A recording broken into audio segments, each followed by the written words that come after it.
I wake up in the morning not feeling like I want to conquer the world. I feel the jabs and stabs that I've had, and this is why I go back to my group, because every Wednesday I go back and they remove a lot of my pain, and to be quite frank, when we discuss the Bible and things of this nature, I know they're there for me.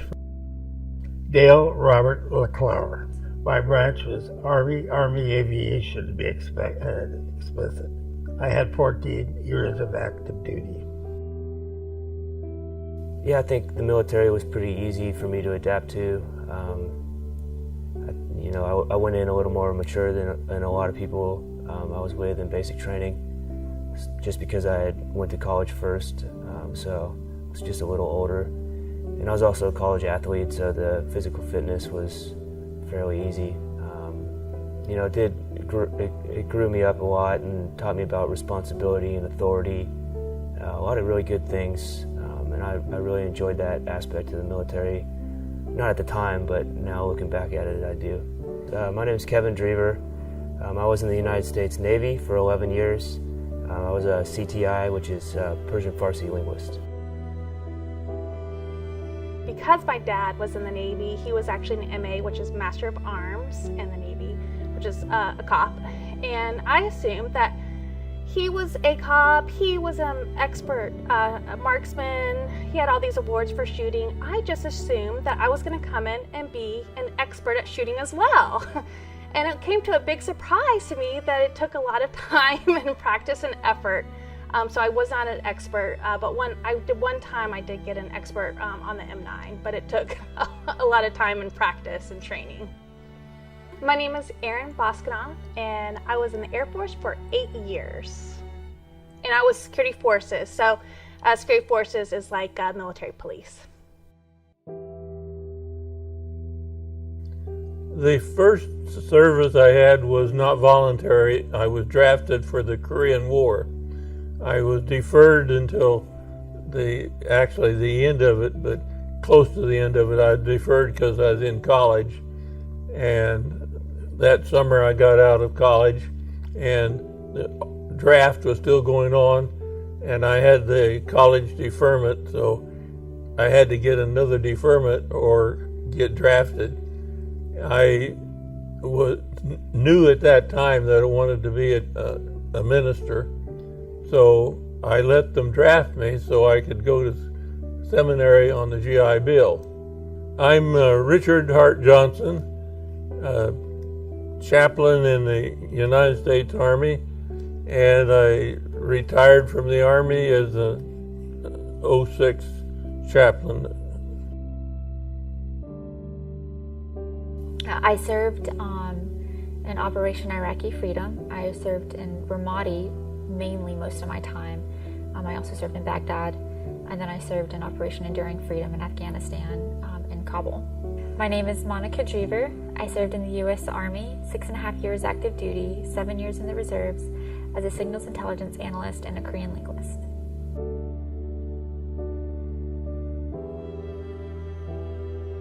Yeah, I was excited, and I wasn't really scared until about 3 or 4 days later when we got in a massive firefight, and then it's like, holy mackerel, this is real. So my name is Bob Wynn. I served in the United States Marine Corps. My primary MOS was 0302, which is an infantry officer, with a secondary MOS of 0307, Force Reconnaissance Officer. I'm ROTC. That means I got paid $29 a month from going junior to senior, and I had to give back to 2 years of Vietnam for $29 a month. That's being facetious. So, yes, it's very voluntary. I love the service while I was in there, and I have no complaints. I flew helicopters, the fixed-wing aircraft, and majority of the time. But yes, I gave 14 years in the service. I was like my son. I loved being in it. I loved the Army, and most of all, I loved my time in service, meeting all of my co-pilots and pilots. Basically, I served with, and it was a beautiful time for me, most of it. So I come from a long military background. My dad was in the Navy, and then my grandfathers on both sides were in the military as well. My grandfather on my dad's side was a Marine. My grandfather on my mom's side was in the Navy as well. So it was something I always kind of thought about, and I went to college and got my degree in sociology, concentrated in criminal justice. And I was ready to go out and see the world and use my degree. I actually applied to go into the Coast Guard 2 times. And the first time I applied for the Coast Guard Academy, and I applied for my college, Longwood University. I did not get in Coast Guard Academy, so that was a one door closed, one door open, easy decision to go to Longwood. And then I applied to go to become an officer in the Coast Guard, and I didn't get in. So at that point, I was really just ready to start working, and so it was an easy decision for me to go into the Air Force. I volunteered for service right after graduating from college. I wanted to do something that I thought was meaningful. I ended up in the Navy actually because I was colorblind, so I tried a couple other services, and at that time it was just tough to get the job that I wanted. So yeah, it's kind of a long story, but I did ended up in the Navy and never looked back, so it was great. My father was a career Marine officer. I grew up in the Marine Corps. I spent the first 21 years of my life as a dependent of a Marine Corps military officer, and I couldn't think of anything that I wanted to do other than be in the Marine Corps. I mean, that's just what I thought I would do for a career.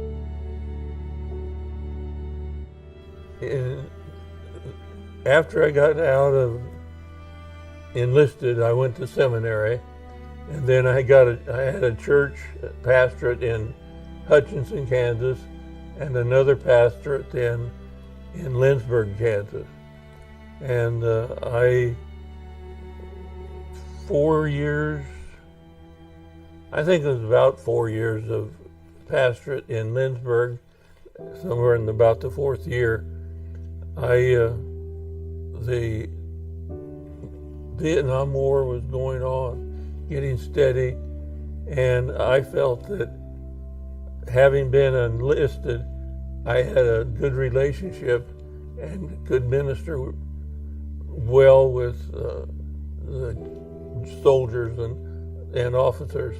I got exposed to it as a chaplain just a little bit earlier in the National Guard, and I was functioning in the National Guard, and I found out it was a lot different being an officer than it was being enlisted. And so, as a chaplain in the National Guard, I had a direct entrance into the lives of the soldier. I could go up to them and initial discussion and talk to them about their beliefs in God and their faith in Jesus Christ. And it was an opportunity and an openness to do that I felt I should go active duty.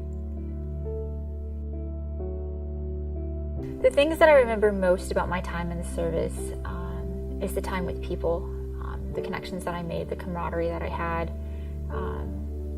going through a very unique experience with other people and having the ability to have a sense of humor through difficult times, I think were the most memorable parts of my service. Just getting to know people. I'm still in contact with a lot of friends that I made, even friends that I made in basic training.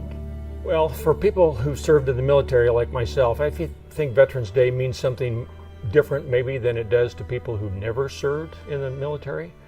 For me, it's kind of a way to celebrate and honor brothers and sisters. I mean, you feel it's a family. It feels like a family because regardless of whether you've been in a combat situation in the military at time of combat, you've gone through all of the training, all of the discipline, all of the rigor that the military requires. So you've gone through basic training, basic officer training, whatever. So whether you've actually been in a war zone or whether or not you served during peacetime, you've all been through the same experiences, the same brotherhood and sisterhood. And so to me, it's a way to honor like a family. I mean, it's really like a family. You can talk to military veterans regardless of when they served or what branch they served in, and you just have a common bond with those people. It's something that people who've never served don't understand. They don't have that bond.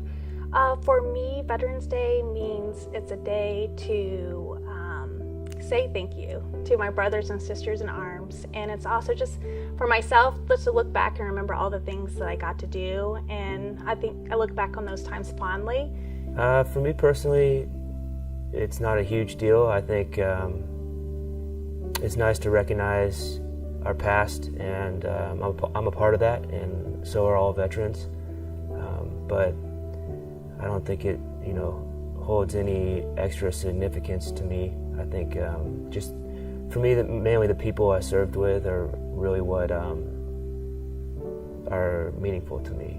So I really enjoyed the relationships and the tradition of the military. I think the best thing that the honor veterans would be the actual interviewing of like what you're doing now, and let the veterans say that, that like some of them like see under the bridges with homeless and whatever, that we recognize what they did, and we really haven't been able to understand what they went through. When I joined, I was in my 20s, so I spent the majority of my 20s in the Air Force.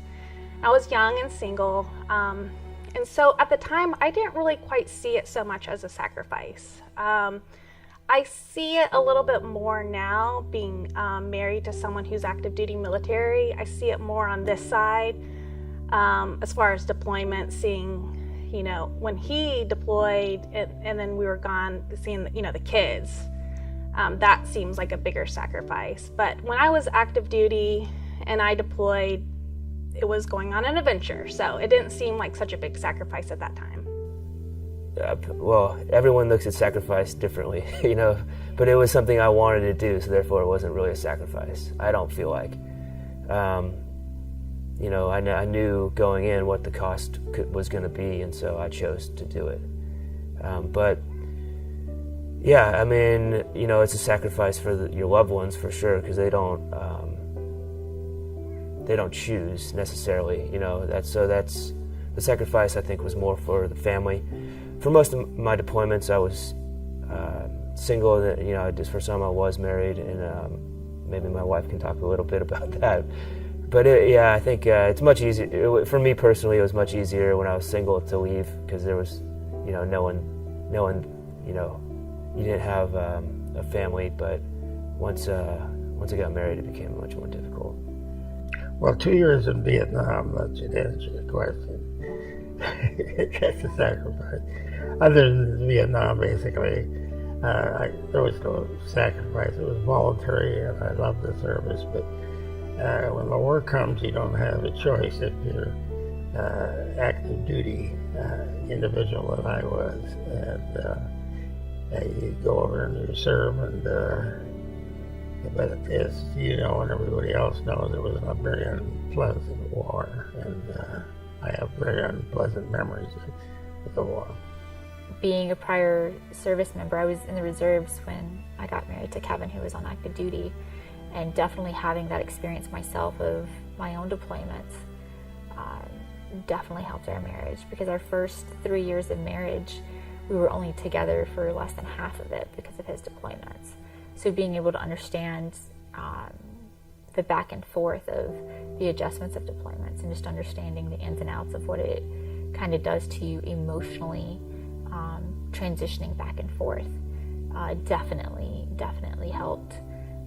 And the fact that we're both obviously rooted and grounded in faith. Not a lot of marriages make it in the military, and I think one of the strengths of ours was definitely being rooted and grounded in Christ. So I sort of felt like everybody who served, whether they were conscripted and drafted in the military, or whether or not they were volunteers and wanted to be in the military, like myself, that a better way to recognize that service was to thank you for your sacrifice, because regardless of whether you wanted to be there or not, there were huge sacrifices that came with being in the